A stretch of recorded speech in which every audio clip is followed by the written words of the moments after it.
चल चल चल निकल निकल चल यार जल्दी कर स्टार्ट।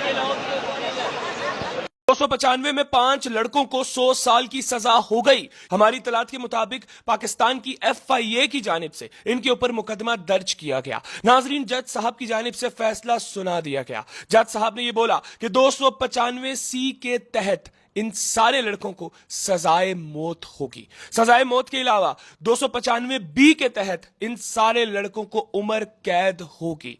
इसके अलावा जज साहब ने यह भी कहा कि इन लड़कों के ऊपर 295A भी लगाई जाए और इन लड़कों को 10 साल के लिए 295A में जेल में बंद रखा जाए। इसके अलावा जज साहब की जानिब से 298A भी लगाई गई इन सारे लड़कों के ऊपर, जिसकी सजा 3 साल होती है। और इसके अलावा पीका एक्ट 11 भी लगाई गई, जिसकी सजा 7 साल होती है। तो तकरीबन मिलाकर इन सारे लड़कों को 100 साल की सजा हुई है। अब सोचिए कि आजकल आम इंसान की जिंदगी 40 से 50 साल के दरमियान होती है और इन लड़कों ने अपनी जिंदगी जेल में 100 साल की गुजारनी है।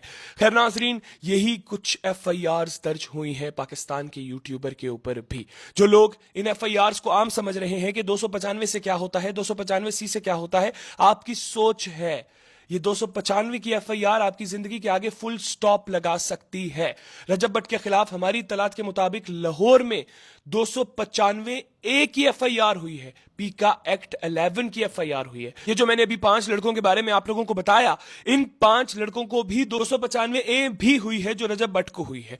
और इनको 295A में 10 साल की सजा और 1 लाख रुपया जुर्माना हुआ है। इसके अलावा रजब भट्ट को पीका एक्ट 11 भी हुई है, वो इनको भी हुई थी और इनको उसमें 7 साल की सजा मिली, जबकि रजब भट्ट के ऊपर भी यही FIR हुई है। खैर, रजब भट्ट के ऊपर 295C नहीं हुई, 295B नहीं हुई, 298A नहीं हुई, तो इनको तो 100 साल की सजा मिली है, लेकिन रजब भट्ट को 17 साल की सजा मिल सकती है। It's not a joke boys. आप लोग इसके ऊपर क्या राय रखते हैं जरूर कमेंट सेक्शन में अपनी राय का इज़हार कीजिएगा। इसके साथ ही मुझे दीजिए इजाजत। अल्लाह हाफिज।